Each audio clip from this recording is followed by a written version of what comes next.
Ji. So, good evening, everyone. Thank you, Dr. Muzammil.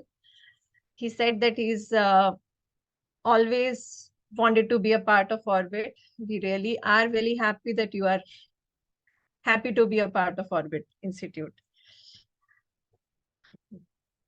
Fine. So, आज का हमारा जो टॉपिक है, थैंक यू डॉक्टर मानवी.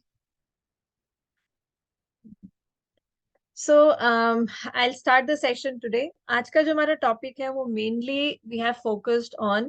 We have spoken about many diseases, many places where homeopathy has a role. And undoubtedly homeopathy का skin में एक बहुत अच्छा और बहुत बड़ा रोल है, where हर पहती यही कहती है कि अगर स्किन डिजीजेस हैं, go to homeopathic doctor. So but एक जगह जो कई बार हम लोग भी चूक जाते हैं या कई लोग ये सोचते हैं कि एक्यूट केसेस ऑफ स्किन में होम्योपैथी का बहुत ज्यादा रोल नहीं है. But in fact it's contrary. In acute cases also homeopathy का बहुत ज्यादा रोल है. और इनफैक्ट जैसे कि अगर बर्न के केसेस हैं, एब्सेस केसेस हैं, हम उसको ऐसी स्टेज में आने से रोक सकते हैं बाय प्रॉपर होम्योपैथिक मेडिकेशन, कि वो अपनी सिवियरिटी केसेस तक पहुंच ही ना पाए.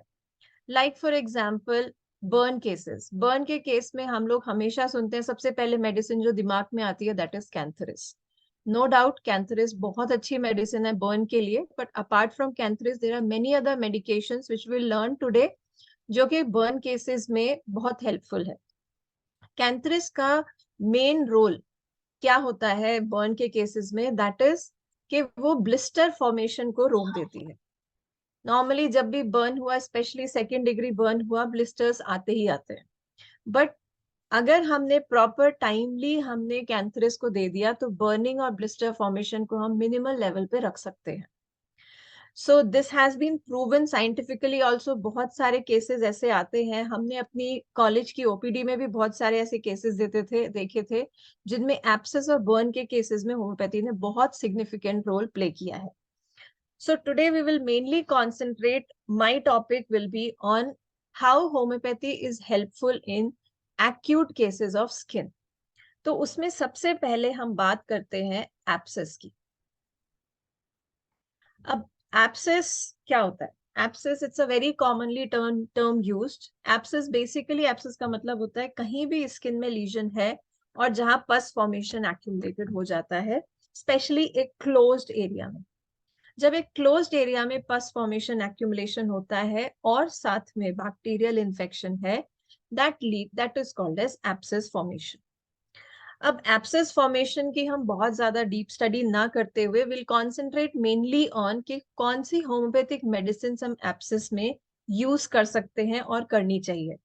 हम अपनी डेली प्रैक्टिसेस में वो सारी मेडिसिन बहुत कॉमनली यूज करते हैं. थ्री मेजर, लाइक हमारी होम्योपैथी में बहुत सारे ट्रायोज हैं, तो ऐसे ही एब्सेस का भी एक ट्रायो है, that is hepar sulph. Second medicine is merc sol and the third medicine is silicea. ये तीन मेडिसिन हम कह सकते हैं it's a trio of abscess. And these three, when given at proper time, when given at the proper stages of abscess, can do wonders in healing the cases. Like in तीनों के अलावा, there is one more very good medicine which should be thought of in the initial stages, and that is belladonna.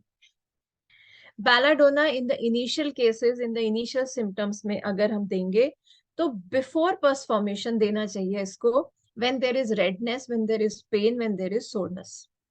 सिर्फ throbbing pen है और pus formation हमें लग रहा है कि बन सकता है, in the initial stages only if we start giving belladonna, maybe in low power and little frequent dosage for 1 or 2 days, we can prevent the pus formation. That is the very speciality of belladonna. Throbbing pain before pus formation, if it is given, then it can do wonders and healing the cases, and वो abscess बनने ही नहीं देगा. Let's come to now these three classical medicines और इनका usage हम abscess formation में कब करते हैं. लाइक हीपरसल्फ मर्कसॉल, ये दोनों उन स्टेजेस में दिया जाता है which is called as middle stage of abscess. Middle stage in the sense के पस फॉर्मेशन स्टार्ट हो चुका है बट अभी पूरी तरीके से पस फॉर्मेशन नहीं हुआ है। इन दैट केस अगर पस फॉर्मेशन दो चीजें होती हैं, हमें पेशेंट को देख करके वी कैन ट्राई कि हमें पस फॉर्मेशन करना है या फिर हमें पस फॉर्मेशन स्टॉप करना है। We have to make suppuration to happen और we have to stop the suppuration. अगर हीपरसल्फ टाइमली लो पोटेंसी में दिया गया तो वो सुपरेशन को फेवर करता है। That means in 6th potency या 30th पोटेंसी तक अगर दिया तो वो पस फॉर्मेशन को हेल्प करता है। वो पस फॉर्मेशन फास्ट कर देगा and it will make the abscess to heal faster. Pus formation हो करके ठीक हो जाएगा। सेम वे अगर हम हाई पावर में हीपरसल देते हैं, स्पेशली लाइक 200 पावर में दिया, तो it will abort suppuration. That means वो सुपरेशन को रोक देगा। सो हीपरसल्फ का चूज हम किस बेसिस पे करते हैं, अपार्ट फ्रॉम जस्ट बीइंग के वो पस फॉर्मेशन का सेंसिटिव पेशेंट होता है, बहुत ज्यादा चिली होता है, और अगर जरा सा भी ठंड लगी उसको एग्रीवेशन हो सकता है, बहुत सेंसिटिव पर्सन होता है। That is what hepar sulph can be. But इसके साथ साथ मर्कसॉल ऑल्सो हम लोग कई बार कंफ्यूज करते हैं कि हीपरसल्फ देनी चाहिए कि मर्कसॉल देनी चाहिए।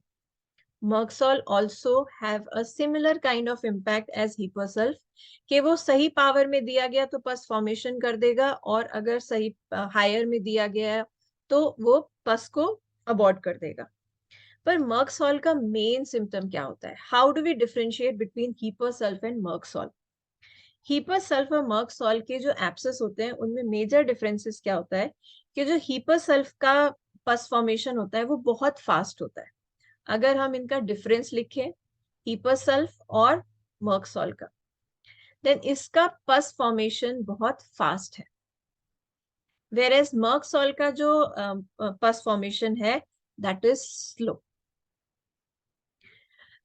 पस को अगर हम देखें, पस का कैरेक्टर, हीपरसल्फ का जो पस है दैट इज यूजुअली क्लीन और थोड़ा थिकर साइड में होता है, वेयरएज जब हम मर्कसॉल का देखेंगे तो उसका जो पस होता है वो थोड़ा थिन होता है।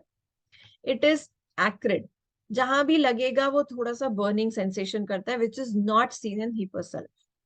और इसका जो कलर होता है, लाइक हीपरसल्फ का जो पस है that is usually cleaner side, साफ सुथरा पस होता है थोड़ा। बट जब पस में थोड़ा सा येलोइश ज्यादा आ जाए या फिर बहुत ही थोड़ा ग्रीनिश टच आने लगे, that is what is the main symptom for merc sol. Hepar sulph का जो पेन यूजुअली एब्सेस के साथ होता है वो अपार्ट फ्रॉम नाइट, पूरे दिन में सुबह से लेकर रात तक थोड़ा बढ़ा हुआ होगा and it will show little amelioration towards the night. Whereas merc sol का जो पेन होता है that is aggravated towards night. These are few important classical जो हम या correct, yes doctor Mohammad, very correct. So जो पस एग्रीवेशन, जो पेन एग्रीवेशन होता है मर्कसॉल का, that is seen in the night.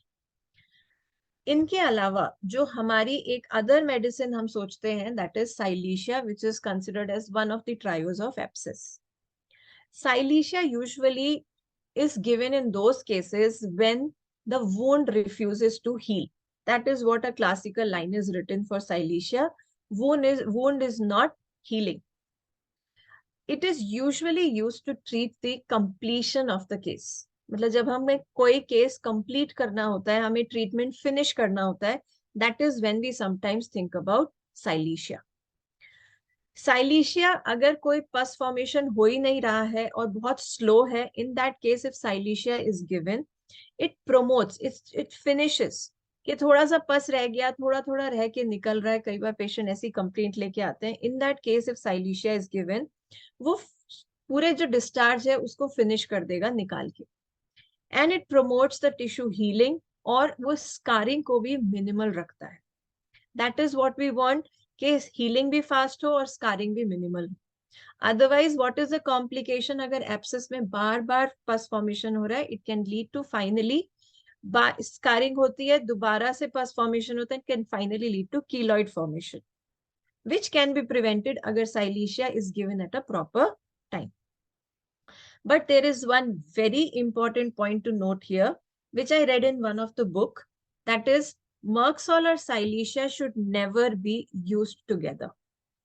Silicea के पहले या बाद में मर्कसॉल नहीं देना चाहिए.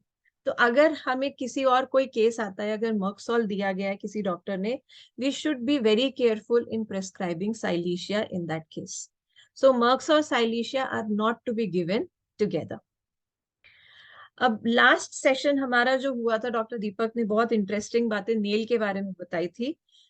Hepasulf and silecia are very good medicines if there is nail infection, especially at the root of the nail. What do you say about this, Dr. Deepak? Nail infection mein, how is the use of Merxol and silecia? Do you agree with me? Yes doctor Shilpi, why not.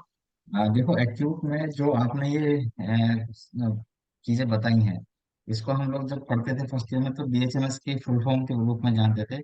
Belladonna, hepar sulph, merc sol and silicea. तो इसके अंदर कोई भी acute इस BHMS की full form में ही छुपा हुआ है। तो जनरली सारे एक्यूट मैक्सिमम टाइम इसी में निकल जाते हैं, वो चाहे स्किन का नेल हो, चाहे हेयर फॉलिकल का कोई ग्रोथ आ गई हो, या कोई भी एब्सेस आया हो, कोई भी बॉयल आया हो। जैसा कि आप बता रहे हो बिल्कुल ठीक है, और नेल में भी हमेशा ऐसी यही मेडिसिन काम करती हैं।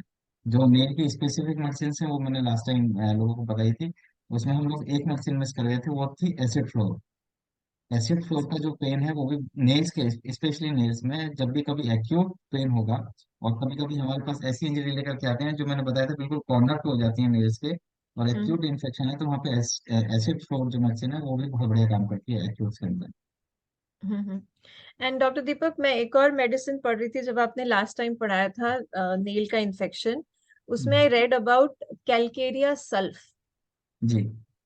कैलकेरिया सल्फ की जो बहुत स्पेशलिटी मैंने जो पढ़ी बुक्स में, दैट वाज कैलकेरिया सल्फ का जो पस होता है या कोई भी डिस्चार्ज होता है, वो काफी कुछ हीपासल्फ की तरह होता है. The only difference between the pus of calcarea sulph and hepar sulph is कि कैलकेरिया सल्फ का पस हमेशा ऑफेंसिव होगा, बल्कि हीपासल्फ का जब भी पस निकलेगा उसमें कभी भी कोई स्मेल नहीं होगी, कभी किसी को ये पता भी नहीं चलेगा कि किसी के पस है.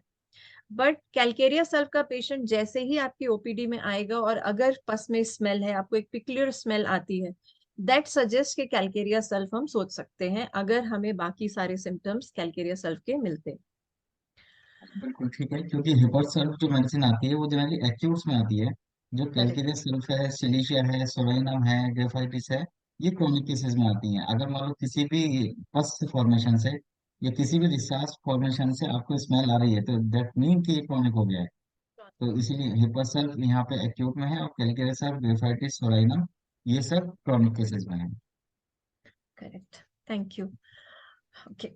अब एप्सिस में ये तो हमारी चार जो हम हमेशा से पढ़ते आए हैं ये मेडिसिन है. अपार्ट फ्रॉम दैट एक और बहुत अच्छी मेडिसिन है, that is arnica. Arnica is a very good medicine in case of abscess या बॉयल में.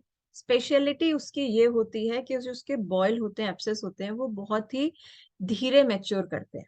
कभी पेशेंट कहता है कि बहुत दिन से ये इसी स्टेज में है, ये बढ़ ही नहीं रहा, या तो पस बन के निकल जाए या फिर ये और आपका ठीक हो जाए. बट जब ये प्रॉब्लम आती है कि एप्सेस या boil they do not mature easily, in that case हम आर्निका सोचते हैं. अपार्ट फ्रॉम दैट एक और सिम्टम हमें आर्निका के साथ देखना चाहिए, that is there is not single abscess. जो एप्सेस उसमें आते हैं they are always in crops abscess.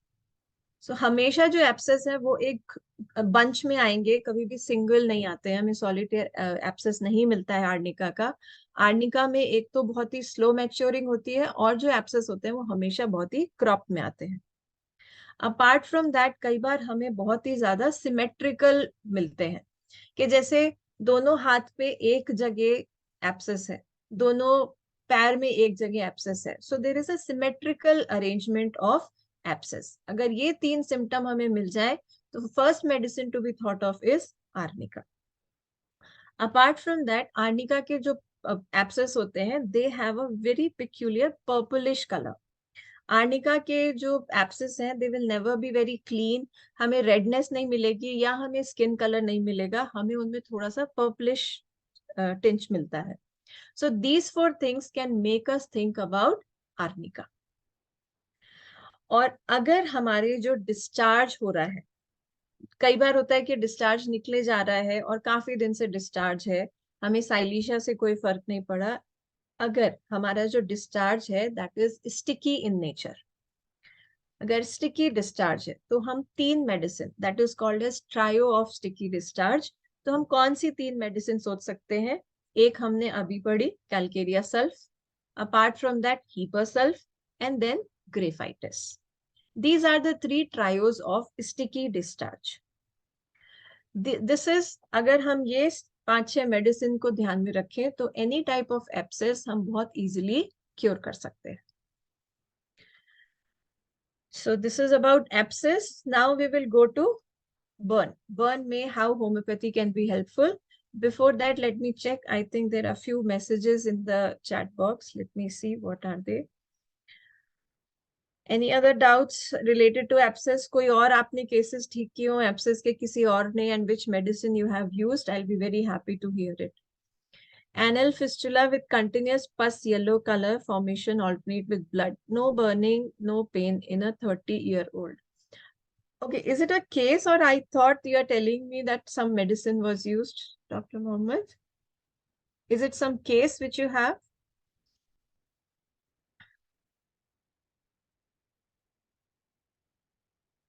Okay, this is a case. So, see, yellow color of the pus, we can think of Hippocalc, we can think of Calcarea sulf. अगर उसमें offensiveness है, आप Calcarea sulf देख सकते हैं. Okay, Tarantula, yes, correct. But these are for deep abscess. We were talking about the acute cases. Acute cases में हम abscess में कौन सी medicine सोचते हैं? That is what our topic was. Thank you, Dr. Bharat. Yes, definitely for the abscess which are deep-seated and long-lasting and थोड़े chronic हो जाते हैं, उन सब cases में हम बहुत सारी other medicines हैं जो सोच सकते हैं. Okay.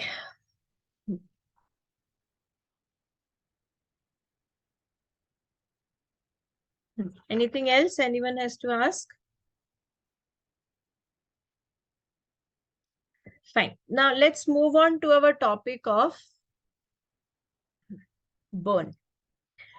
Now burn एक नॉर्मली जब भी बर्न होता है दिमाग में यही आता है कि 2nd डिग्री, 3rd डिग्री या 4th डिग्री का बर्न है, but actually burn is something which is the most common house hold injury. आते जाते कभी आपका हाथ प्रेस पे लग गया, आपका हाथ किसी गर्म वेसल पे लग गया, कभी छोटा मोटा इलेक्ट्रिक शॉक लग गया. अब हर केसेस में आप डॉक्टर के नहीं भागते हैं, but sometimes that only can become little problematic. तो इसीलिए जरूरी नहीं है हमें 1st डिग्री 2nd डिग्री को भी इग्नोर करना चाहिए. So let's talk about burn little in depth.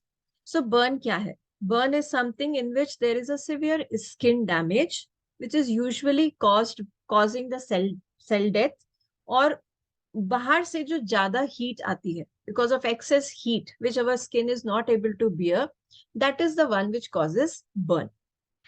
Burn normally हम 3 लेवल का बोलते हैं, 1st degree, 2nd degree, 3rd degree. But apart from that, there is 4th degree burn also. And 3rd और 4th degree जो हमारे burn होते हैं, उसमें हमें ignorance नहीं चाहिए. So there will be some basic first aid that should be given to the patient. And after that, along with that, homeopathic medicine should be administered. And if administered on time, it will definitely cause a very, very good healing impact on the 3rd and 4th degree. But 1st और 2nd degree में homeopathy का role is tremendous. It is very very helpful and very effective also.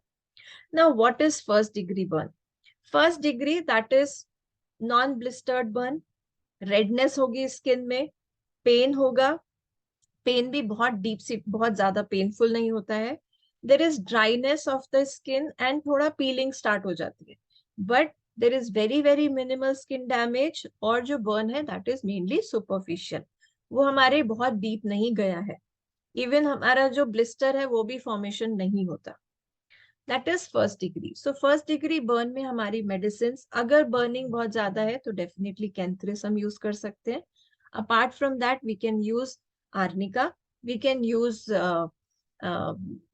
aconite, and we can use Baladon. So these are few medicines which we can think of in the initial stages of the first degree burn. Second degree burn तब हम बोलते हैं जब burn थोड़ा सा deep seated हो जाता है, स्किन थिकन हो जाती है और ब्लिस्टर फॉर्मेशन स्टार्ट हो जाता है. In the second degree burn homeopathy के बहुत ज्यादा इम्पैक्ट है, बहुत बेनिफिशियल इफेक्ट है. Apart from cantharis, what are the other medicine we can think of? First medicine that should be thought of apart from cantharids is causticum. Now, causticum usually should be thought of when the burn heals slowly. Heal slowly. There is a rawness of the skin. There is soreness in the place. And the pain is felt, that is recurrent. Continuous pain नहीं होता है, रुक रुक के pen होता है, रह रह के पेन उठता है. That is what the patient usually uses the statement. Specially अगर जो बर्न है थोड़ा सा ओल्ड हो गया है, केस ठीक हो गया था या उस चीज पे हीलिंग हो गई थी, पेशेंट को लगा हील हो रहा है, but after 10 days 15 days again उसी सेम जगह पे पेन होने लगी. तो यूजुअली जब आपका ओल्ड बर्न्स, ओल्ड पार्ट में जो कोई बर्न है, अगर वैसा कोई आपके पास केस आता है, you should think of causticum. So old burn pains, old burn is having some burning pain sensation, in that cases we can think of causticum. अगर बर्न में, अगर हमारे पास बर्न हो गया, ब्लिस्टर फॉर्मेशन भी हो गया, बट साथ में पस फॉर्मेशन स्टार्ट हो जाए, then we can go on the same line as the abscess one.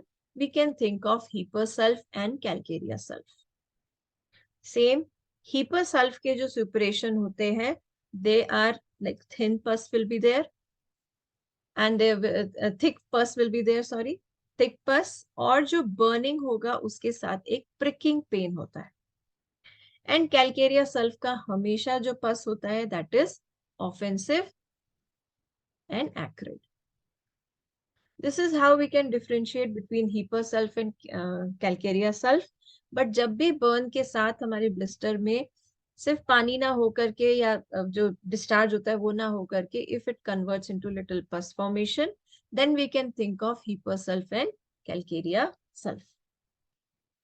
Apart from that, what are the other medicines which we can think of? So first, let's talk about our classical medicine of burn, that is Cantharis. Now, what are the classical symptoms of Cantharis that makes us think of that Cantharis should be prescribed? अब हमें कभी भी बायस नहीं होना चाहिए कि कोई भी बर्न का केस आया एंड उठा के कैंथरिस दे दिया. There should be some symptoms which you should think of.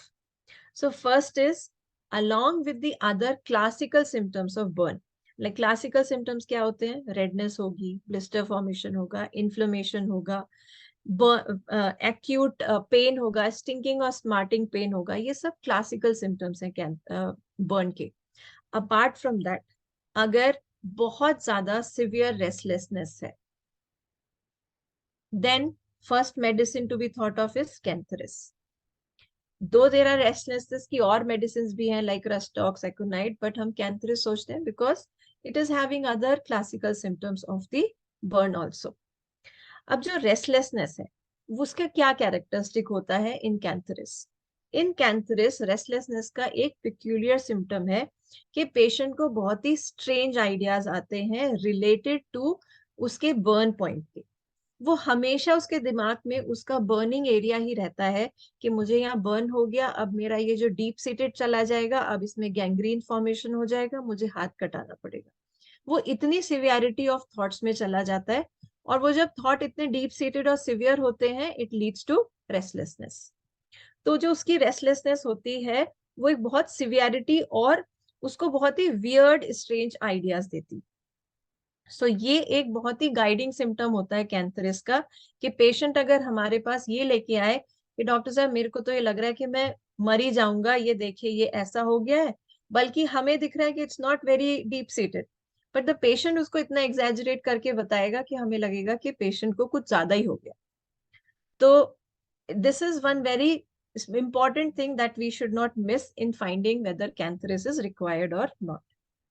अब इसके अलावा रेस्टलेसनेस की और हमारी जो 3 मेडिसिन है, रस्टॉक्स, फॉस्फोरस और एकोनाइट, ये हमें सब सोचनी चाहिए कि which all can be given, which all can not be given. अब if you talk about burn, burn हमारा कई रीजन से हो सकता है.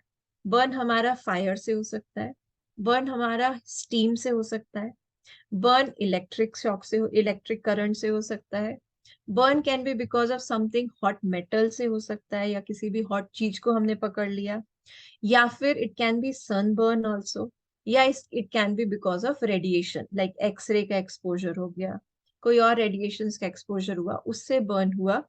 Then we can think of different different medicine. Like अगर इलेक्ट्रिक करंट लगा है, इलेक्ट्रिक शॉक हुआ है किसी पेशेंट को, electric shock first of all तो हमें सुपरफिशियल बहुत कम चीजें दिखाई देती हैं, it is more of the deep seated. Electric shock में अगर हमारे स्किन में कहीं भी हमें रेडनेस भी दिख रही है जहां साइट ऑफ शॉक है, और उसके साथ पेशेंट इज वेरी रेस्टलेस, तो the first medicine to be thought of in electric current shock is phosphorus. Phosphorus is very good medicine for electric burns. अगर इलेक्ट्रिक किसी भी apparatus से बर्निंग सेंसेशन या बर्न हुआ है, phosphorus is to be thought of. But that's not the only medicine. We can think of other medicine also based on what symptoms we got. अब phosphorus के क्या guiding symptom है apart from restlessness? Apart from restlessness, phosphorus हमें एक और बहुत ही important guiding symptom होता है कि उसके जो ब्लिस्टर्स अगर किसी रीजन से बन रहे हैं, जरूरी नहीं है इलेक्ट्रिक शॉक, अगर कोई और बर्न में हमें ब्लिस्टर बन गया है and we see the blister, एक बड़े ब्लिस्टर के ऊपर अगर आपको और छोटे छोटे ब्लिस्टर या साथ में छोटे छोटे ब्लिस्टर दिखाई दे, that is one of the peculiar symptom of phosphorus. Small blisters on big ones, that is one rubric which you can see in the repertory which is given, and phosphorus is one of the major medicine in that. And साथ में blisters के blood भी आता है. जब भी blister it will burst open, blood will be there, या जरा सा भी आपको थोड़ा सा भी कुछ इरप्शन आया वहां पर बर्न का, if blood is associated with it, we can think of phosphorus. Same way phosphorus के साथ हमें कभी भी एक मेडिसिन नहीं यूज करनी चाहिए, that is causticum. Causticum should never be used along with phosphorus. They both are quite inimical medicines. Now, do we have any role of causticum in burn cases? As I mentioned earlier, causticum हम तब सोचते हैं जब हमारा कोई old burn case आता है, when एक बार हीलिंग हो गई थी और दोबारा से वो केस जो है दोबारा से रिअपियर हो गया है वो बर्न का, old case, old places of burn are again paining, that is when we can think of causticum. But उस केस में अगर हमारा ब्लिस्टर फॉर्मेशन भी है, साथ में कभी भी फॉस्फोरस कॉस्टिकम नहीं देनी चाहिए या ऑल्टरनेट भी नहीं करनी चाहिए. So this is what should be thought of. Apart from that, other medicines which we can think of in burn are aconite. Aconite should be given immediately as the accident happened. अगर accident हुआ और immediately आपने एकोनाइट दे दिया तो वो nervous shock को prevent करता है. It's not limited to only first and second, third, fourth degree burn भी हुआ है, immediately if aconite is given and there is too much of fear of death, anxiety, restlessness, all these symptoms match, and if aconite is given at proper time, it can counteract the nervous shock. Second, another medicine that can be thought of in burn is arnica. Arnica, we all know, is a very good medicine of inflammation. Extreme tenderness, extreme painfulness, and if the burn is deep-seated, then we can think of arnica. Apart from that, arsenic also is a very good burn medicine. And arsenic की क्या पिक्युलैरिटी होती है कि जो उसके blisters होते हैं वो कभी भी क्लियर कलर नहीं होता, दे ऑलवेज बने और एकदम से ब्लैक हो जाते हैं। So there blisters turn black, black blisters. These are few important guiding symptoms of various medicines, and they can be thought of in our all the acute cases of burn. Arsenic, one more peculiarity, it shows gangrenous tendency. So अगर heal नहीं हो रहा है and it is showing that this हमारा जो wound है it is going towards the gangrenous, greenish color या blackish color हमें आने लगे, and it gives a little fetid smell, then we can think of arsenic. So these are few medicines. Anyone else remembers any other medicine if I missed? Though there are many, like Urtica urens is there. Urtica urens is a very good medicine for sunburn. Yes, someone was saying something.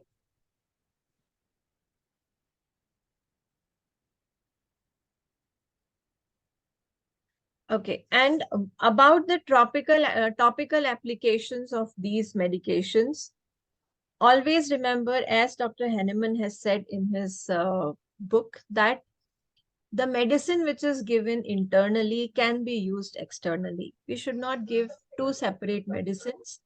And usually, जब भी burn का case होता है, we should try to give it in the form of ointment, not in the mother tinctures, because mother tinctures will be having alcohol, and alcohol will be not good for when the burn is there, because already there is burning. Application of alcohol will definitely increase it. So we should try to use the ointments in these cases. So if suppose we are prescribing calendula for the burn, then calendula ointment can be used.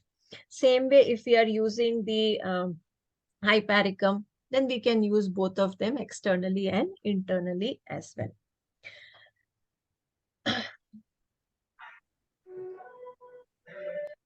Any other thing anyone has to say? I think I've covered many of these. Yes, Dr. Deepak, over to you now. Thank you. Doctor Mohammad Muzammil ने पूछा है कि apis का कोई role. Yes, apis का definitely stinking burning होता है, but apis का role burn में, yeah, if the peculiar symptoms match, we can definitely think of it. But apis में, I don't think there is too much of pus formation and discharge भी नहीं होता है. So maybe in the initial stages when redness is there, we can think of apis as well. Good. Thank you. Thank you doctor Shilpi. Almost आपने सारे एक्यूट्स cover कर दिए।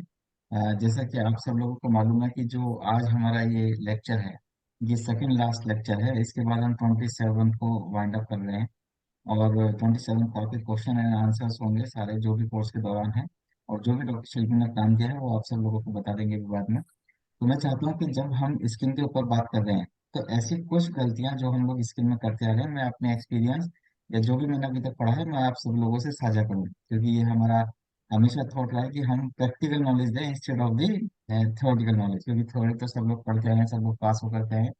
तो जैसा अभी हम सबसे पहले जो स्टेप शुरू करते हैं, वो शुरू करते हैं कि आखिर किसी भी मेडिसिन का जो देने का टाइम है वो कब होना चाहिए। हमारे पास केस आ गया, हमारे पास सोरियासिस आ गया, हमने वेल सिलेक्टेड मेडिसिन को सेलेक्ट कर लिया, हमने पोटेंसी भी डिसाइड कर ली, लेकिन उसको देने का जो तरीका है वो क्या होना चाहिए, वो मुझे लगता है कि हम सब लोगों को पता होना चाहिए। मैं चाहता हूँ कि कुछ जो फिजिशियन है जो स्किन के ऊपर काम कर रहे हैं, जैसे डॉक्टर अमोद हैं, डॉक्टर भारत है, ये अपना टाइम शेयर करें कुछ या किसी लोग, कोई लोग इस पर शेयर करना चाहते हो कि कोई खास स्पेसिफिक टाइम पे काम कर रहा हो, तो डॉक्टर अमोद या डॉक्टर भारत या कोई यस भी जो सर। भी कोई भी बता सकता है कि मतलब आप लोग टाइम के बारे में क्या सोचते हैं, खासकर स्किन के केसेस में।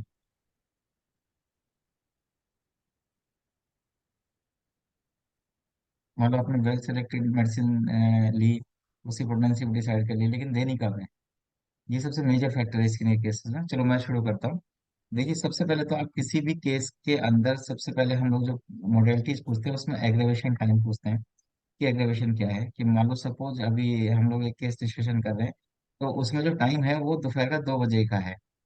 और हमारे पास पेशेंट वो 11 बजे आया है, तो जनरली होम्योपैथी डॉक्टर्स में एक टेंडेंसी है कि वो जब आता है तो हम लोग एक डोज या तो क्लिनिक पे देते हैं, या उसको बोलते हैं कि आप क्लिनिक से जाते ही आप अपना मेडिसिन को लेना शुरू कर दो। तो सबसे पहले तो ये ध्यान रखो कि जब भी कभी एग्रेवेशन का टाइम लेकर के आपके पास पेशेंट आया है और आपको एक क्लियर हो गया है कि आपका जो एग्रेवेशन टाइम है उसकी डिजीज का वो 2 PM है, तो हमेशा जब भी कभी वो एम्ब्यूलेशन टाइम पर आना शुरू होगा, मतलब जैसा कि वो बताता है कि 2 PM से लेकर के 4 PM तक उसका एग्रेवेशन टाइम है, तो आप जो मेडिसिन है वो जनरली 5 PM से शुरू करो। ये सबसे अच्छा तरीका है। लेकिन अब हमारे पास एक्यूट आया है, हम वो कहता है कि डॉक्टर साहब मुझे अभी बहुत ज्यादा खारिश हो रही है, और ये खारिश मेरी अगर आपने कोई दवाई नहीं दी तो ये बढ़ती चली जाएगी और 2 बजे तक बहुत बुरा हाल हो जाएगा, और आपके पास पेशेंट 12 बजे आ गया है। तो आपको करना ये है कि यहाँ पर कोई एसएल की एक डोज देनी है, और उसको पेशेंट को ये समझाना है कि देखो मेरी एक डोज से इतना जल्दी तो आराम नहीं होगा, लेकिन हाँ जो नेक्स्ट फ्यू डेज है, मतलब 24 आवर्स या 48 आवर्स में आपको काफी हद तक आराम होना शुरू हो जाएगा। तो जो आपकी मेन डोजेज है वो आप 5 PM के आसपास से शुरू करेंगे। ये हमेशा ध्यान रखना, क्योंकि होता क्या है कि आपने होम्योपैथिक एग्रीवेशन का नाम सुना होगा। तो जनरली जैसे अगर हमारे पास कोई 11 बजे पेशेंट आया, सुबह 11 11 बजे पेशेंट आया और हमने यहाँ पे कोई डोजेस जैसे बोविस्टा दे दी, और उसका जो एग्रेवेशन टाइम आया है वो 2 बजे का है, तो जनरली होगा क्या कि पहले ही वो एग्रेवेशन का टाइम आने वाला है। ऊपर से अगर किसी वजह से आपकी पोटेंसी गलत हो गई या आपकी मेडिसिन गलत हो गई, या किसी भी वजह से इसको थोड़ी और हैवीनेस मिल गई, या अगर वेल सेलेक्टेड है, पोटेंसी भी ठीक है, तो कहीं अगर होम्योपैथिक एग्रेवेशन भी हुई, तो भी जो पेशेंट है वो हमेशा परेशान हो जाएगा। तो जनरली हमेशा सबसे पहले जो मेन चीज है वो हमेशा टाइम का ध्यान रखना है, कि टाइम हमें एग्रेवेशन टाइम के बाद से ही मेडिसिन देना शुरू करना है। Same as in fever. Fever में हम लोग क्या करते हैं कि जनरली हम लोग मेडिसिन पहले से शुरू करते हैं, जबकि वेल सेलेक्टेड मेडिसिन को फीवर उतरने के बाद शुरू करना चाहिए। अब फीवर उतारेंगे कैसे, पेशेंट हमसे एक क्वेश्चन पूछते हैं कि सर फीवर उतारने की भी तो कोई दवाई दो। तो फीवर को अगर हमें मैनेज करना है तो आप किसी भी दूसरे तरीके से मैनेज कर सकते हैं। नंबर एक, मेडिसिन को एसएल के रूप में दें। दूसरे दूसरा तरीका उनको बताएं कि ठंडे पानी की पट्टियां रखें, या फिर किसी भी ठंडे एरिया में चले जाएं, या कोई और भी तरीके हैं जो जिनसे आप फीवर उतार सकते हैं। या अगर 101 तक फीवर है तो आप इसको वेट कर सकते हैं, थोड़ी देर में फीवर अपने आप जनरली डाउन हो जाते हैं। इनकेस अगर इससे ऊपर जाते हैं तो आप कोई भी एक्शन ले सकते हैं। लेकिन जो आपकी वेल सेलेक्टेड रेमेडी है वो आफ्टर फीवर प्रिस्क्राइब करोगे तो आप बहुत जल्दी ठीक हो जाओगे, वायरल बहुत जल्दी कवर हो जाएगा। क्योंकि अगर हम फीवर को एकदम से उतारते हैं, मतलब मेरे पास ऐसे बहुत सारे डॉक्टर्स आते हैं जो कहते हैं सर हम तो फीवर के मास्टर हैं, हम लोग जैसे बेलाडोना 10 ml देते हैं फीवर एकदम गायब, हम लोग सल्फर देते हैं फीवर एकदम गायब। ये हम सब लोग वही काम कर रहे हैं जो बाकी पैथीज में हो रहा है।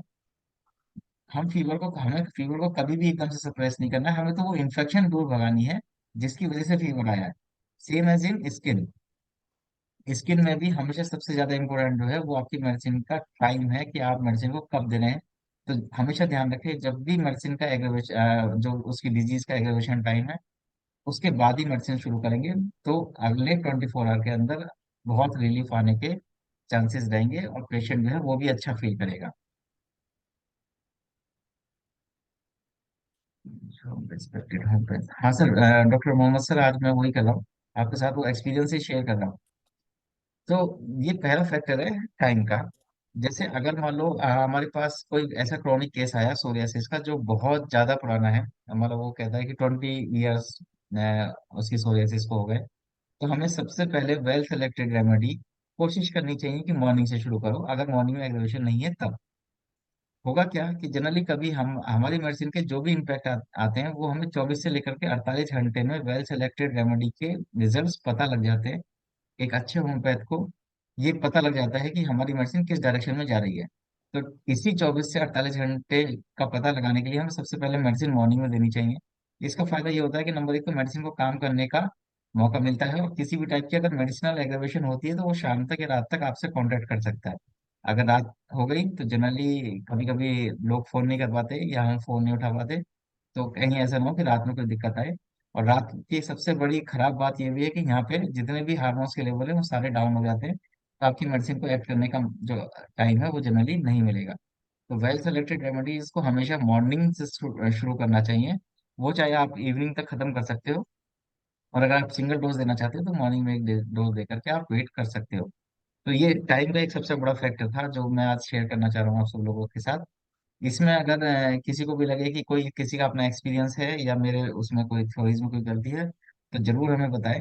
ऐसा नहीं है कि सब कुछ हम ठीक हो सकते हैं, आप में से भी कुछ लोग ऐसे हैं जो हमें अच्छी चीज बता सकते हैं।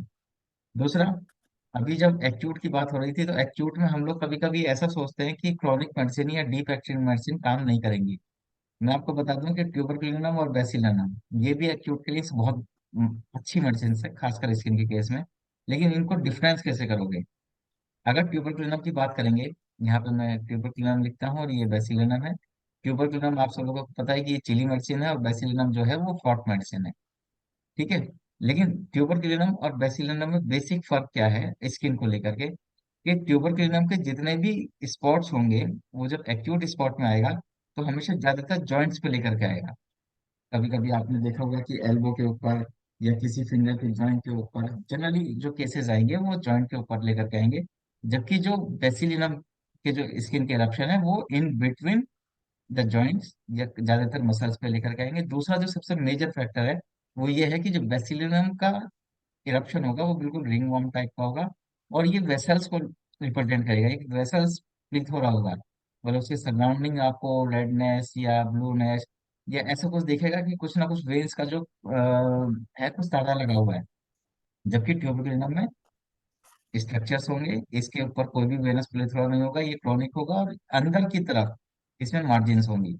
दोनों में फर्क ये है कि इसकी एक्सटर्नल मार्जिन की तरफ ज्यादा जाता है बेसिलिनम में, और जो ट्यूबरकुलिनम में जाता है वो इंटरनल मार्जिन की तरफ। ये बहुत बेसिक डिफरेंस है ट्यूबरकुलिनम बेसिलिनम का।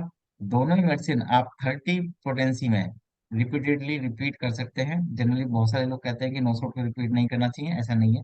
अगर आपके पास एक्यूट केस आया है और आपको लगता है कि बेसिलिनम या ट्यूबरकुलिनम में से कोई भी मेडिसिन आ रही है, तो आप 30 पोटेंसी की जो मेडिसिन है वो 24 से लेकर 48 घंटे में चला करके स्टॉप कर सकते हैं। बहुत ही अच्छे रिजल्ट हैं। दोनों ही मेडिसिन बहुत ही अच्छे यूज होती है। स्किन के अंदर तो ट्यूबरकुलिनम और बेसिलिनम का कोई जवाब है ही नहीं। मुझे लगता है कि बहुत सारे रूरल एरियाज में जनरली जो स्किन के केसेस है वो शुरुआती ट्यूबरकुलिनम या बेसिलिनम से होते हैं। तो ये था ट्यूबरकुलिनम और बेसिलिनम के बारे में। ऐसी एक हर्पीज जोस्टर, हमारे पास एक बीमारी आती है, बहुत कॉमन है, हर्पीज जोस्टर या हर्पीज सिम्प्लेक्स। हमारे एक सर हैं डॉक्टर एस के डे, जो लखनऊ में मुझे वेटरनरी का पढ़ाते थे जब मैं बीएचएमएस कर रहा था। वो हर्पीज के लिए सिर्फ एक ही फॉर्मूला यूज करते हैं, और आज भी, मतलब जब से मैंने सीखा है तब से मैं भी यूज कर रहा हूँ, आप लोगों से भी साझा कर रहा हूँ। रोडोडेंड्रॉन 10 एम या 50 एम सिंगल डोज स्टार्टिंग करिए। इसकी सबसे खास बात यह है कि जितने भी पोस्ट हर्पेटिक न्यूरल्जिक पेन है वो रोडोडेंड्रॉन से कभी नहीं आते। तो वो हमेशा कहते थे कि आप शुरुआती केसेस में हमेशा एक्यूट के रोडोडेंड्रॉन यूज करो। इवन मैंने जब क्रॉनिक केसेस हमारे पास पोस्ट हर्पेटिक पेन के जब भी पेशेंट आए हैं, तब भी हमने उसको रोडोडेंड्रॉन से ही शुरू किया है, और मैक्सिमम केसेस में ये सब कुछ आज तक कामयाब रही है, कोई फेलियर नहीं है। हाँ, ये बात जरूर है कि अपना आपके रोडोडेंड्रोन ने आपका पेन तो कवर कर लिया, पोस्ट हर्पेटिक न्यूरल्जिया भी कवर कर लिया, लेकिन एक्यूट के इरप्शन कैसे जाएंगे? उसके लिए आपके पास मेडिसिन है रस्टॉक्स, डक्स वेनाटा, और उसके अलावा सीधे सीधे हिपोसर, जो अभी डॉक्टर शिल्पी ने भी बताई है। ये तीन मेडिसिन बहुत प्राइम है। तीनों में डिफरेंस कैसे होगा? रस्टॉक्स के इरप्शन आपको पता है कि बहुत रेड और इंटेंस रेड होंगे विद इंटेंस टीचिंग। लेकिन रस्ट वेनाटा का जो बेसिक प्राइम सिम्टम है वो एम्ल्यूरेशन बाय वार्म वाटर है। डॉक्टर शिल्पी आपको हेल्प करनी पड़ेगी। हाँ जी, बताइए। डॉक्टर शिल्पी, बस ये जो पेन से मैं लिख रहा था इसमें कुछ हो गया गड़बड़ शायद। आप मुझे बता ठीक दीजिए, है। मैं लिखती रहूँ। नहीं नहीं नहीं, मैं करता हूँ क्योंकि,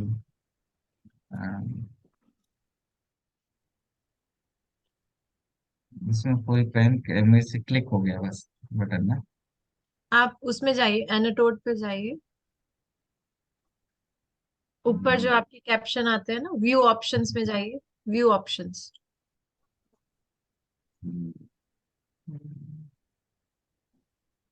एक काम करते हैं ना, दोबारा शुरू कर लेते हैं, हो सकता हाँ हाँ, ठीक है, आप है इसको ना? बंद करके दोबारा स्टार्ट कर लीजिए।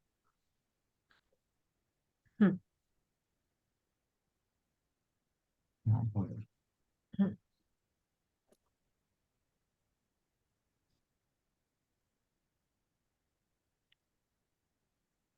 Good, thank you. ये मेरा शुरू से तरीका रहा है, जब मुझे कोई बुक भी समझ में नहीं आती तो मैं उसको बंद करता था, फिर दोबारा पढ़ने लग जाता था। थैंक यू डॉक्टर शिल्पी। हाँ, हम थे रस्ट टॉक्स और रस्ट वेनाटा पे। तो दोनों के डिफरेंस मैंने बता दिया कि इंटेंस हीटिंग होगी, बिल्कुल सिमिलर इरप्शन है एकदम, लेकिन रस्ट वेनाटा का जो सिम्टम है वो एब्ल्यूरेशन बाय वार्म वाटर है। ये इसका स्पेसिफिक सिम्टम है, यहीं पर रस्ट टॉक्स और रस्ट वेनाटा चेंज हो जाती हैं दोनों मेडिसिन। ऐसी एक सबसे प्यारी मेडिसिन है मेरे लिए, ओजिंग ऑफ एक्जिमा। जब भी हमने कभी अभी एक्जिमा के बारे में बात पढ़ी थी, तो eczema is a chronic disease बस, लेकिन इसके एक्यूट्स भी हमेशा आते हैं। तो इस एक्यूट को कैसे कवर करेंगे, उसके लिए सबसे अच्छी मेडिसिन है वो है गन पाउडर। और जनरली हम लोग जो यूज करते हैं वो 3x में यूज करते हैं एज ए पाउडर। लगभग लगभग मैक्सिमम मैक्सिमम हमें किसी भी केस में 12 डोजेज देनी पड़ती हैं, ठीक हो जाता है। सेम के हमने ट्राई किया इसको सोरियासिस के एक्यूट में, यहाँ पर भी अच्छा काम कर रही है। और गन पाउडर से जो हमारी डीप एक्टिंग मेडिसिन है वो भी जनरली इम्पैक्ट नहीं होती है। तो गन पाउडर 3x का भी एक अच्छा एक्सपीरियंस है। क्वेश्चंस भी थे, सॉरी मैं मिस कर गया। आपने पूछा है डॉक्टर मोहम्मद की फ्रीक्वेंसी ऑफ रोडोडेंड्रॉन। सर हम सिंगल डोज देते हैं एक्यूट्स में। रोडोडेंड्रॉन का काम सिर्फ इतना है कि वो पेन जो है बहुत रिड्यूस कर देती है, और पोस्ट हार्कोटिक न्यूरोलजिया जो है वो बिल्कुल खत्म कर देती है। नेग्लिजिबल होते हैं जिन लोगों के पेन 6 6 महीने तक नहीं जाते, वो रोडोडेंड्रॉन में ऐसा कभी भी नहीं हुआ। Thank you. तो मैंने बताया कि ओजिंग ऑफ एक्जिमा या सोरियासिस का जो रिजल्ट है, उसके अंदर जब भी कभी एक्यूट आएगा, क्योंकि हमेशा जब भी कभी आप डीप एक्टिंग मेडिसिन दोगे किसी भी केस में, किसी भी स्किन केस में, तो हमेशा एक्यूट जरूर आएगा। और वो एक्यूट आपको संभालना आना चाहिए। मैक्सिमम होम्योपैथ जो ज्यादातर आजकल क्लासिकल होम्योपैथ के नाम से जानने लगे हैं, वो ये शायद गलती कर देते हैं कि वो सोचते हैं कि सिर्फ एक मेडिसिन दे करके वो सब कुछ पूरे केस को ठीक करेंगे। ऐसा नहीं है। डॉक्टर हनीमैन सर ने पूरी तरह से क्लियरली ये बताया है कि इन बिटवीन अगर किसी भी मेडिसिन का कोई भी इंडिकेटेड सिम्टम आता है तो आप उसको यूज कर सकते हो, लेकिन उसकी फॉलो वेल उसका आपको देखना पड़ेगा कि आपको क्या चीज कम्प्लीमेंट्री है या नहीं। ऐसे तो नहीं है कि इनलिमिकल है। इनलिमिकल पे एक बात याद आई, आप लोगों को मालूम है सब लोगों को कि दस्तॉक्स की इनलिमिकल मेडिसिन कौन सी है? बताओ। एपिस। गुड, किसने बोला? डॉक्टर अमोल। यस। कैसे सर? हाँ सर। कैसे? कहाँ पे एंटीडोट, कहाँ पे इनलिमिकल है? इतना तो नहीं है सर, लेकिन हाँ देखो, एनिमिकल है, रस्टॉक्स, मतलब हाँ मैंने देखो पढ़ा आज तक हमें हमें पढ़ाया गया है कि रस्टॉक्स और एपिस ये दोनों ही इनलिमिकल है, है। लेकिन ये सिर्फ एक ही केस में इनलिमिकल है, वरना ये एक दूसरे की फॉलो वेल भी है बहुत अच्छी। वो है सिर्फ स्किन डिजीज, किसमें सर? सिर्फ स्किन इरप्शन में। ऐसे। मतलब जहां पे भी स्किन की बात आएगी, वहां पे रस्टॉक्स और एपिस एक दूसरे के दुश्मन है, लेकिन अगर आपको जॉइंट्स पेन में यूज करना हो ना, तो रस्टॉक्स और एपिस फॉलो वेल में भी है। तो हमेशा ये ध्यान रखना है कि हमारी जो मेडिसिन है वो इनमिकल कहाँ पर है, कहाँ पे वो फॉलो वेल करेंगे और किस पोटेंसीज में फॉलो वेल करेंगी, ये भी बहुत प्यारी सी साइंस है, बस हम लोगों ने थोड़ा सा इसको समझा नहीं है। डॉक्टर क्लार्क ने, डॉक्टर फेरिंगटन ने बहुत बढ़िया से ये सबको समझाया हुआ है। तो रस्टॉक्स और एपिस सिर्फ स्किन के अंदर इनमिकल है, बाकी कहीं पे भी इनमिकल नहीं है। आप दे करके देखो। हाँ, अगर स्किन के केस में तो हमने बहुत अच्छी सी एग्रेवेशन देखी हुई है। मतलब जो केस हमारा बहुत ठीक होने जा रहा था, हमने बिल्कुल बिना देखे, क्योंकि उसने पहले प्रिस्क्रिप्शन गायब कर दिया था और हमने मेडिसिन गलत दे दी, उससे बहुत केस बिगड़ गया था। तो स्किन के केस में ही सिर्फ एनीमिकल है, बाकी सब जगह फॉलो वेल भी है। इसके बाद एक मेडिसिन आती है जो हमने शायद मिस कर दी है, और हालांकि बहुत सारी मेडिसिन है, लेकिन एक मेडिसिन है हाइड्रोकोटाइल। बहुत सारे लोग ऐसे। स्किन के केसेस में इसका जो मदर टिंचर्स है वो भरमार यूज करते हैं, है ना? आप में से कितने लोग ऐसे हैं जो ये जानते यस हैं कि मदर मदर टिंचर की डोज क्या होती है? डॉक्टर अमोल, आप बताओ। सर, मैं 20 ड्रॉप्स यूज करता हूँ ऐसे, जनरली मैं और तो नहीं बता सकता हूँ, पर यूज करता हूँ मैं हाइड्रोकोटाइल से। हाँ, 20 ड्रॉप सुबह दोपहर शाम, है ना? ऐसा? जी। ठीक है।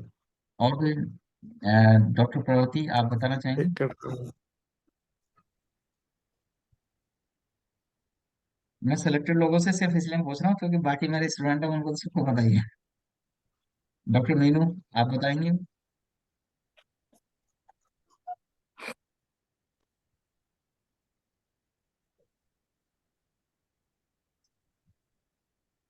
जनरली कोई भी मदर टिंचर, मतलब सिर्फ हाइड्रोकोटाइल की बात नहीं हो रही, कोई भी मदर टिंचर की डोसेज बताओ। Sir, around 15 to 16 drops in 1/4 cup of water. ठीक है, और दिन में 3 बार। Yes. देखिए, हमारी होम्योपैथी की एक सबसे बुरी बात यह है कि हमने कभी भी लिटरेचर को फॉलो नहीं किया है। हमने सिर्फ इतना देखा कि जो हमें फॉलो करता हुआ मिला, मतलब जैसे हमारे कोई टीचर है या जैसे आज हमने बता दिया, तो हमने सिर्फ उन्हीं को फॉलो करना शुरू कर दिया। हमने कोई लिटरेचर को कभी भी नहीं पढ़ा। तो देखो, आप लोगों को बता दूं कि जनरली 15 बूंदे सुबह दोपहर शाम, या 20 बूंदे सुबह दोपहर शाम, या 10 बूंदे सुबह दोपहर शाम, ये कहीं भी किसी भी लिटरेचर में नहीं लिखा हुआ है। नहीं लिखा है। ये सिर्फ हमारी बनाई हुई डोजेज है। हम ये बस बनाते हैं कि अगर हमें 15 दिन ड्रॉप चलानी है तो 15 बूंदे सुबह दोपहर शाम, हमें 10 दिन चलानी है तो 20, हमें 20 दिन चलानी है तो 10 10 10, है ना। ये लिटरेचर्स में कहीं भी कहीं लिखा हुआ है। अगर आप लिटरेचर या फार्मेसी की बात करोगे तो 10 kg ऑफ बॉडी वेट पे सिर्फ 1 drop per day is enough for the mother thank you. Mother teachers. ठीक है। जैसे मान लो एग्जांपल ओके। लिया कि हमारे पास कोई पेशेंट आया जिसका वेट जो है वो 70 kg है, तो उसको किसी भी मदर टिंचर की, सिर्फ यहाँ हाइड्रोकोटाइल की बात नहीं हो रही है, ये मैं फार्मेसी की बात कर रहा हूँ, किसी भी मदर टिंचर की 7 drop per day is enough. इसके अलावा आप जो बट भी दे सर, रहे हो। सर जी। आर्निथोगेलम, आर्निथोगेलम के बारे में पढ़ा है? हाँ, पढ़ा है सर। वो उसमें वन वन ड्रॉप्स करके लिखा है सर। क्या लिखा है? वन ड्रॉप, केवल वन हाँ। ड्रॉप हाँ। तब तक देनी है जब तक वोमिटिंग स्टार्ट ना हो जाए, in case of stomach cancer. हाँ सर, वो केसेस अलग हो गए ना। वहां पे यस आप सर। किसी चीज को इंड्यूस करने के लिए ऐसा कर रहे हो, है ना, और यहाँ पे आप प्योर करने के लिए बात कर रहे हो। दोनों में डिफरेंस है। जी ठीक है ना। तो यहाँ पे हम लोगों को जी। अभी जो मैं बता रहा था, जो हम नॉर्मल केसेस की बात कर रहे हैं कि मान लो अगर 70 kg का कोई वेट का पेशेंट आ गया और उसकी स्किन हाइड्रोकोटाइल की जैसी मिली और हमें हाइड्रोकोटाइल का मदर टिंचर देना है, तो हमें उसे maximum maximum 7 drops per day देनी है। इसके अलावा जितने भी ड्रॉप आप दे रहे हो वो सब उसकी प्रूविंग में जा रही है। तो ये फार्मेसी कहती है। हम लोग प्रैक्टिकली क्या यस कर रहे सर। हैं और हम लोग अपनी थ्योरी के साथ क्या क्या पढ़ रहे हैं, ये बिल्कुल अलग अलग मैटर करता है। तो मैं कहता हूँ कुछ लोगों से कि भैया 7 की जगह चलो 10 दे दो, लेकिन ऐसा तो नहीं है ना कि हम जी 7 की जगह 30 30 ड्रॉप दे देंगे या हम 40 ड्रॉप दे देंगे। हम्म, तो ये जितने भी फॉर्मूले हैं, 20 ड्रॉप वाले, 15 15 वाले, या 10 10 वाले, ये सिर्फ हमने अपने बनाए हुए हैं। हमने अपनी किताबों को फॉलो नहीं किया है। तो मैं यहाँ पे प्रैक्टिकली बातें कर रहा हूँ और थ्योरेटिकल जी भी, दोनों ऐसी चीजें जो मिक्स हो जाए। तो हम लोग भी यही करते हैं कि जब कभी हमारे पास पेशेंट आता है और हमारे पास 80 kg का वेट का कोई पेशेंट आ गया, तो हम उसकी मैक्सिमम 10 ड्रॉप तक रखते हैं। मतलब 2 ड्रॉप तो हम भी बढ़ा के दे रहे हैं, लेकिन हम कभी ऐसा नहीं करते कि हम 10 की जगह उसको 40 ड्रॉप दे दें। ऐसा कभी नहीं करते। तो आटे में नमक चल जाता है, नमक में आटा थोड़ा कम चलता है। ठीक है ना। तो ये मैं यहाँ पे ये जी बताना चाह रहा हूँ कि हमें डोजेस का भी ध्यान रखना है। ऐसा ना हो कि हम कोई नई बीमारी क्रिएट कर रहे हो, इसलिए पेशेंट कभी कभी ठीक होने की बजाय किसी और डायरेक्शन में पहुंच जाता है। दूसरी बात, अभी जो हम बात कर रहे थे हाइड्रोकोटाइल की, तो हाइड्रोकोटाइल की सब लोगों को मालूम है कि जो स्किन की लेयर्स हैं वो बहुत थिक हो गई हैं। और तकरीबन जब मैं आपको पढ़ा रहा था तो लगभग 7 लेयर जो मैंने बताई थी, वो ऊपर से 3 से 4 लेयर जो है वो बिल्कुल ही लगभग लगभग परमानेंटली डैमेज हो जाती है, जिसकी वजह से इतनी थिक लेयर हो जाती है स्किन की कि वो लगती है बिल्कुल बहुत बुरा चमड़ा। जैसे आपने एलिफेंटियासिस के पेशेंट देखे, बिल्कुल उसके जैसे। जी दूसरा, एक लेप्रोसी के पेशेंट देखे होंगे। लेप्रोसी के पेशेंट की क्या खास बात होती है कि जब भी कभी आप उसमें पिन लगाओगे तो उसको कोई सेंसेशन ही नहीं है। जैसे हाथी को अगर पिन लगा दिया तो कुछ भी नहीं है, बिल्कुल वैसी स्किन। तो जब भी कभी ऐसी की स्किन आएगी तो उसमें हमेशा सेंसेशन देखनी है। आपको ऑलपिन से को टेस्ट करना है, उससे पूछना है कि आपको सेंसेशन होती है कि नहीं। अगर अगर किसी भी स्किन के केसेस में जहाँ पे वो लेकर के आ रहा है कि सेंसेशन नहीं होती, तो आप हाइड्रोक्रोटाइल की तरफ मूव कर जाए। अगर वो सेंसेशन लेकर के आ रहा है और उसको लगता है कि सेंसेशन हो रही है, तो हाइड्रोक्रोटाइल वहां पे जनरली नहीं आएगी। आप बेशक ठीक कर ले जा रहे हो, लेकिन आपको ये नहीं पता होगा कि हाइड्रोक्रोटाइल ने वो कैसे ठीक करा। तो ये कुछ ऐसे केसेस थे मेरी तरफ से जो मैं आपको बताना चाह रहा था, और कुछ ऐसे एक्सपीरियंस। और क्योंकि देखो, कोर्स की हमने कोई लिमिटेशन नहीं रखी है। अगर हमें लगेगा कि हमें 1 घंटा और, हमें आधा घंटा और नेक्स्ट वाले सेशन में हमें कुछ करना पड़ेगा तो हम लोग करेंगे। लेकिन हमें आपका रिस्पॉन्स ज़्यादा जरूरी है। और आप लोगों को कैसा लग रहा है, हमारे जो एक्सपीरियंसेस है वो कैसे लग रहे हैं, वो भी सब आपको बताना है। और जब भी कभी स्किन के, ऐसा नहीं है हमारा सिर्फ 3 महीने का बॉन्ड था, पूरी लाइफ लॉन्ग आप जब भी हमसे कुछ बात करोगे स्किन के बारे में, हम आपको बताएंगे। स्किन के अलावा और भी कहीं फंसेंगे तो वो भी बताएंगे। तो डॉक्टर शिल्पी, मेरी तरफ से छोटी सी वो थी जिसके बारे में मैं सोचा कि जी आज मुझे बताना बहुत जरूरी है। सर। जी, का कोई सवाल है तो मुझे बताएं। जी पर सर, जी हाँ सर। जी। सर आपने अभी पूछा बोला था कि एग्रावेशन, जैसे टाइमिंग पूछा था आपने, किस टाइम पे एग्रावेशन होता है, तो उस टाइम पे दवा नहीं देनी है हमें। जी तो सीजनल एग्रावेशन होते हैं जैसे ग्रेफाइटिस और पेट्रोलियम में, जी तो इसमें हमें क्या करना चाहिए? सर, देखो सीजनल जो एग्रीवेशन होते हैं ना सर, सीजनल एग्रीवेशन जी के भी डिवीजन है। सीजनल जी एग्रीवेशन भी ऐसा नहीं होता कि पूरे पूरे एक दिन में बना रहेगा। मतलब जैसे हमारे पास सोरियासिस के जब भी केस आते हैं तो सोरियासिस हमेशा विंटर्स में एग्रीवेट कर जाती है, राइट। जी लेकिन जी जब हम इसके डिवीजन करेंगे कि आपको विंटर में जी कौन सा टाइम देना है, तो वो जरूर बताएगा कि आप उसको मॉर्निंग में दिक्कत है या इवनिंग में दिक्कत है या नाइट में दिक्कत है। इन केस, अच्छा पॉइंट पूछ लिया आपने हम्म, कि ये बताना भूल गया मैं, कि वो कहता है सर मुझे तो 24 घंटे एक सा ही रहता है, अब क्या करोगे। ठीक है। तो जी जब भी कभी ऐसा पेशेंट आ जाएगा तो हमेशा उस पेशेंट को जब भी कभी स्टार्टिंग करना है तो वहां पे हम आपको या तो 3x से या 6c से या 12c से यहाँ से शुरुआत करना है। कभी भी यहाँ पे 30 पे सर। नहीं जाना, क्योंकि आप 30 को नॉर्मल मत समझो, 30 बहुत हाई पोटेंसी है।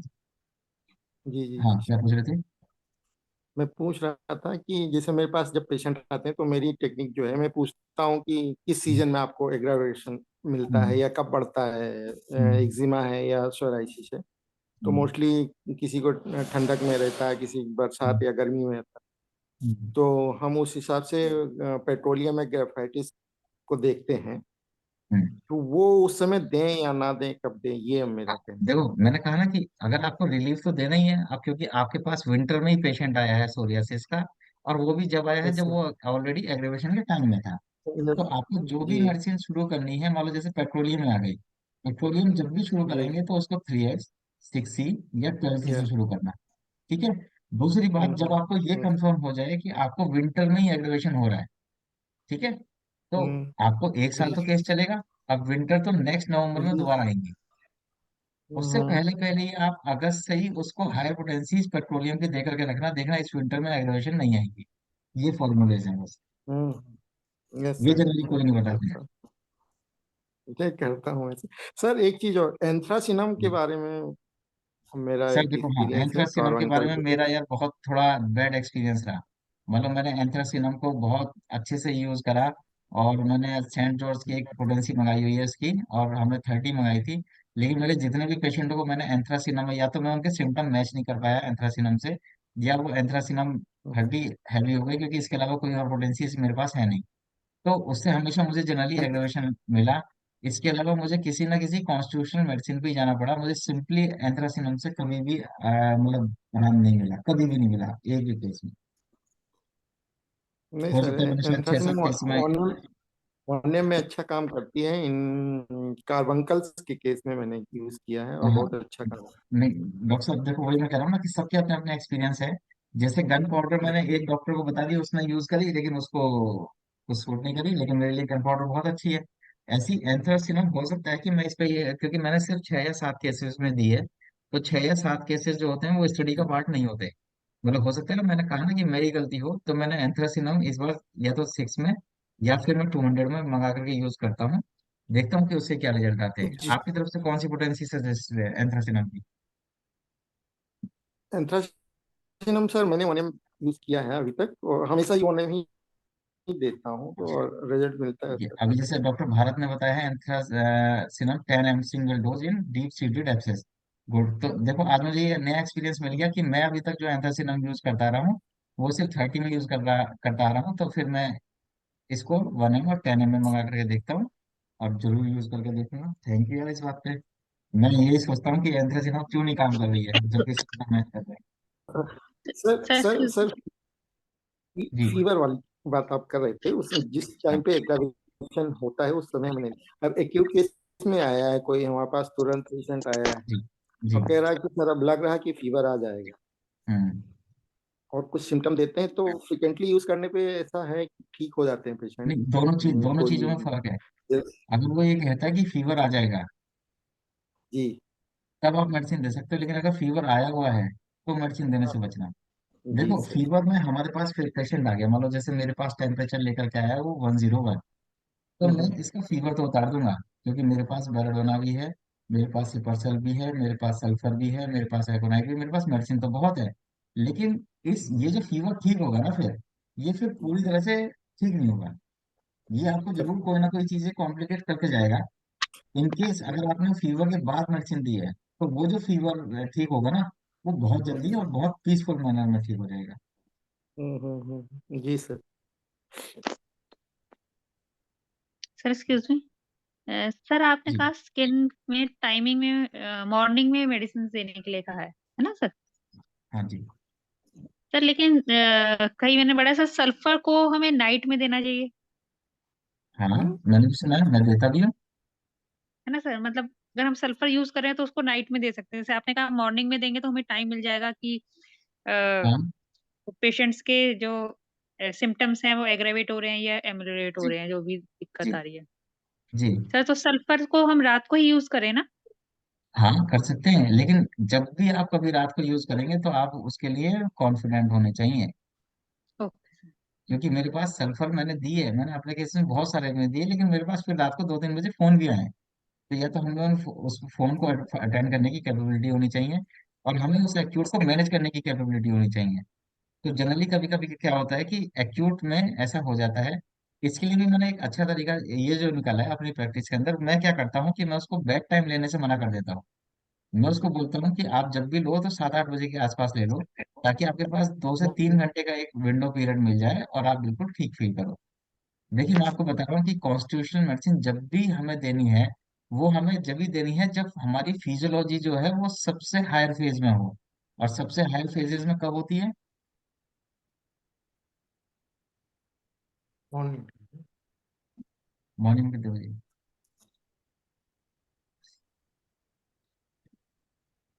इसलिए मेरी गाय टाइम जो है बड़ी फेवरेट है। मॉर्निंग में सिर्फ एक ही टाइम है, वो है 3 बजे से लेकर के 5 बजे तक। अब इस टाइम पे जनरली मेडिसिन दी नहीं जा सकती, तो हमारे पास टाइमिंग बचते हैं फिर 6 बजे, 7 बजे, 8 बजे। चलो कहीं ले लो। सबसे बेस्ट टाइमिंग यही है। हमारा हाइपोथैलेमस, हमारा लिम्बिक सिस्टम, हमारा थायराइड इसी समय एक्टिव रहते हैं। हमारे पूर्वज कहते थे ना कि सुबह सूरज उगने से पहले पहले उठ जाओ, इसलिए कहते थे, हम्म। क्योंकि हमारा लिम्बिक सिस्टम इसी समय पे काम करता है। अगर आपने इसी हाई फेज में कोई भी मेडिसिन दी, तो समझो अच्छे से काम करेगी। मैंने इसका एक एक्सपेरिमेंट भी करके देखा है अपने पीसीओएस के पेशेंट में। जनरली पीसीओएस या पीसीओडी के केसेस में मैंने सुबह 4 बजे से लेकर के 6 बजे के बीच में दवाई दिलवाता हूँ। वो केसेस बहुत अच्छे हो जाते हैं, हालांकि पेशेंट बहुत परेशान होते हैं, कहते हैं सर सुबह 4 बजे कैसे उठेंगे। लेकिन जो भी उठे हैं उनको मेडिसिन ने बहुत बढ़िया से रिजल्ट दिया। तो ये आप भी लोग एक्सपेरिमेंट करके देखो कि इस टाइम पे मेडिसिन का कैसे रिजल्ट आता ओके, थैंक यू सर। है। Thank you. और कुछ doctor doc- Meenu, Pramod? Doctor doctor Deepak, ji. जी sir. Good evening again. Good evening sir. Two questions हैं। जैसे आपने बताया कि best time is if it is not possible about 4 o'clock, जी। तो हम 6 बजे से ऑनवर्ड दे सकते हैं दवाई जी। सुबह। जी। Certainly patient is without his empty stomach, no problem for this thing, that whether he have taken some cup of tea or one biscuit or something, or it's not anything wrong to give empty stomach. First good. question, जी। please do. हाँ sir, देखिए जहाँ तक empty stomach की बात है और आपके टाइमिंग की बात है, तो चलो मैंने आपको ये तो बता दिया कि 3 से 5 इज ए बेस्ट टाइम। लेकिन जो मैक्सिमम टाइम है वो किसी ने नहीं पूछा, वो पूछना चाहिए था। तो मैक्सिमम टाइम इज 8 AM। इससे पहले पहले मेडिसिन देनी है, पहली बात तो ये। ठीक है। फिर उसके बाद जब भी कभी हमारे पास होम्योपैथी को लेकर के पेशेंट आता है, तो वो कहता है कि डॉक्टर साहब होम्योपैथी लेना बहुत मुश्किल है, इसलिए भी क्योंकि आधे घंटे पहले कुछ मत खाओ और आधे घंटे बाद में कुछ मत खाओ। मैंने बहुत सारे एक्सपेरिमेंट करके देखे सर, कुछ भी नहीं होता। अगर आपकी मेडिसिन वेल सिलेक्टेड है ना, तो सिर्फ उसको अगर 2 मिनट का भी गैप मिलेगा तो बहुत है। इन केस हम लोग क्या करते हैं कि हम लोग की जो थ्योरी है वो बताती है कि आपकी जो टंग है वो क्लियर होनी चाहिए, ताकि मेडिसिन का जो एब्जॉर्प्शन है वो बहुत अच्छे से हो जाए। दैट इज क्लियर, हमेशा ऐसा होना चाहिए। तो जितना भी आप एम्प्टी स्टमक मेडिसिन लेंगे, तो एम्प्टी स्टमक जनरली जो टंग है वो क्लियर होती है जनरली, तो मेडिसिन के एक्शन भी अच्छे होते हैं। इसीलिए पेशेंट को ये बोला जाता है कि आप कुछ भी खाओगे तो कम से कम 10-15 मिनट बाद या आधे घंटे बाद मेडिसिन लो, ताकि आपकी जो टंग है वो क्लियर हो जाए। तो बेसिक सेंस हमारे सिर्फ गैप बताने का यही है कि आपकी जो टंग है वो क्लियर हो जाए। इन केस अगर आपको लगता है कि पेशेंट कहता है कि सर मैं तो बिल्कुल वेट नहीं कर सकता, या तो मुझे कोई टाइम बताओ फिक्स बताओ, तो हम सीधे सीधे आप उनको ये बोलते हैं कि आप खाना खाओ, आपको जो भी नाश्ता करना है, और तुरंत अपनी टंग को सिर्फ वॉश करो, मतलब माउथ वॉश करो, तो मेडिसिन को ले लो।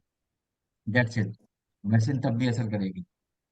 हमने कभी ये एक्सपेरिमेंट्स करके ही नहीं देखे, इसीलिए हम लोग आज भी पुरानी थ्योरी पे चले हुए हैं कि बैंगन का परहेज है, प्याज का परहेज है, नमक का परहेज है, या किसी और चीज का परहेज है।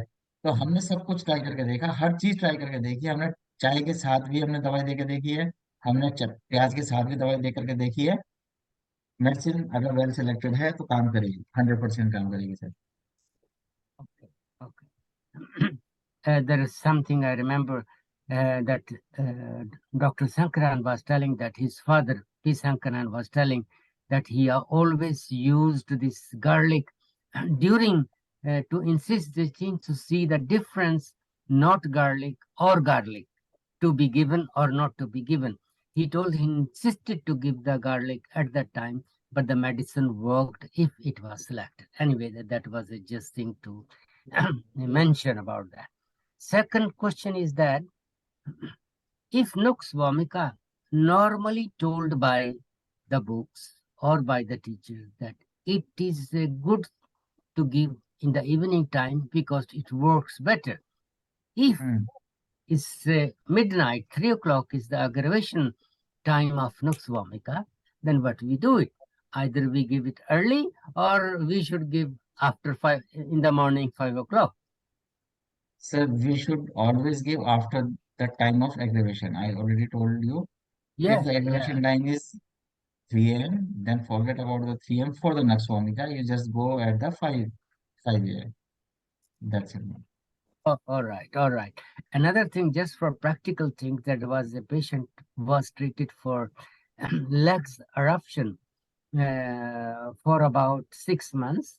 He's 80% better, but the last 20% is stuck, Okay. supposed to be given any of the nosode, whatever it is. But today it comes is second time, the repetition of your gunpowder, which I always thought to give it 3x, as you told. That might be a right remedy to let him finish the cure. But this gunpowder, he always come in the evening whenever he will remove his clothes about 9 o'clock or about 10 o'clock after his work. He's scratching. He irresistible thing that he cannot stop to scratch it. So he will stop scratching for 1 hour, maybe. Then we can give the medicine, whatever is gunpowder. After his scratching means 11 o'clock in the evening time before sleeping, Yes. And isn't it? why not you give in the morning and afternoon? Okay, okay, okay. Yeah. Because You you just told that start in the aggravation. morning. Yeah, You just yeah. start in the morning, then give a dose in the afternoon, then give in the evening. Then the aggravation modalities is widely reduced on the next day. Certainly, yeah, certainly. It's okay. That's fine. That's fine.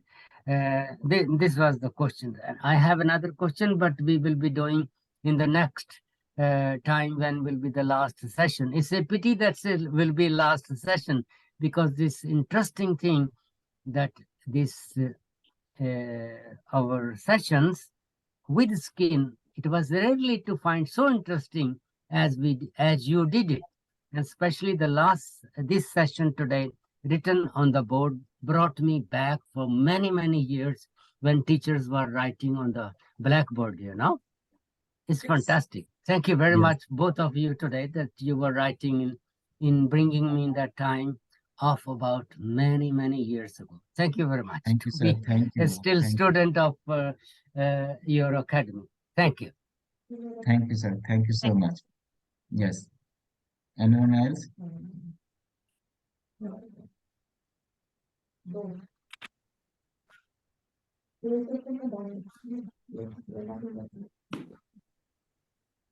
Doctor Shilpi, जितने भी student हैं हमारे skin वाले, ये सब हमारा clinical class वाला group तो ज्वाइन कर ही सकते हैं ना? हाँ जी, श्योर श्योर। ठीक है, तो जो आप लोगों में से हमारे क्लिनिकल क्लास ग्रुप में नहीं है, तो उसमें मेरे काफी सारे स्टूडेंट हैं, और मैं उसमें जब भी मुझे टाइम मिलता है मैं कुछ ना कुछ वहाँ पे शेयर करते रहते हैं हम। तो मैं आप लोगों को लिंक भेज दूंगा, आप वो भी ज्वाइन कर सकते हैं। वो फ्री ऑफ कॉस्ट है, उसमें आपके कोई कॉस्ट है नहीं। तो वो वहाँ मैं सबको ऐसे ही पढ़ाता रहता हूँ। किसी का और कोई क्वेश्चन?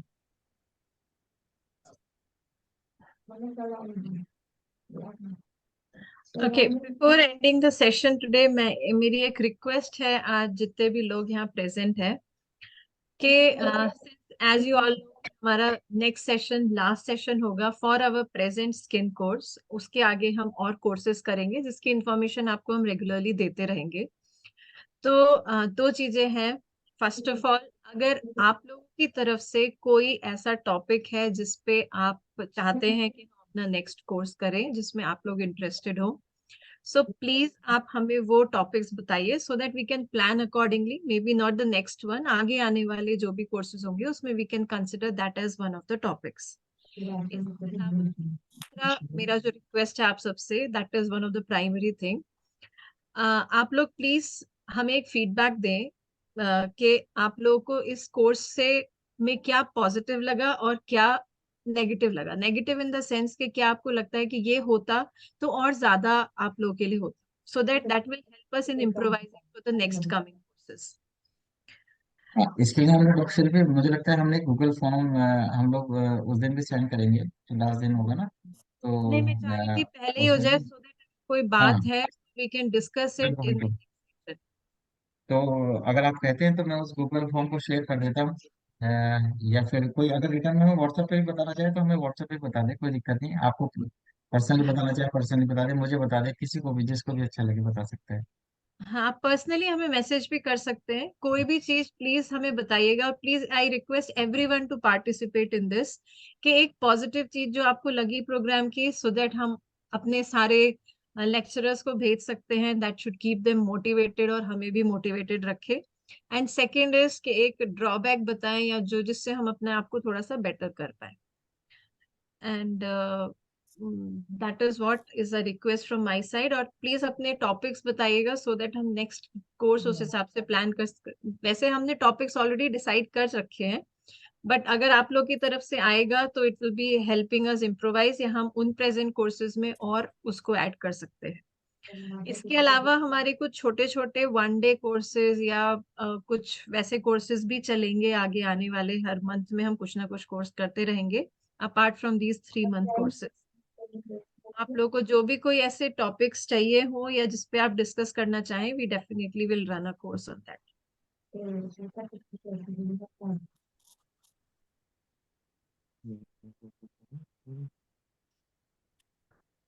ठीक है doctor Deepak, I think we can जी, and now. Thank you everyone, सब लोगों को नमस्कार। और थैंक यू सर। सभी लोग बस अपने आशीर्वाद देते रहें, और खासकर डॉक्टर अशोक मदान जैसे सीनियर सर अगर हमें ब्लेसिंग देते रहेंगे तो बहुत अच्छा लगेगा। Thank you sir. Thank you sir. Sharma, मैं आपका स्टूडेंट हूँ, थैंक यू मुझे सर। स्टूडेंट ही रहना रहने दीजिए। It's nice to learn today. I have to thank appreciate this program that you made with Dr. Arora. It's really fantastic, very practical, very practical of thank you very much. Thank you sir, thank thank you. You sir. Doctor Shilpi, meeting and करें। हाँ जी। Thank you.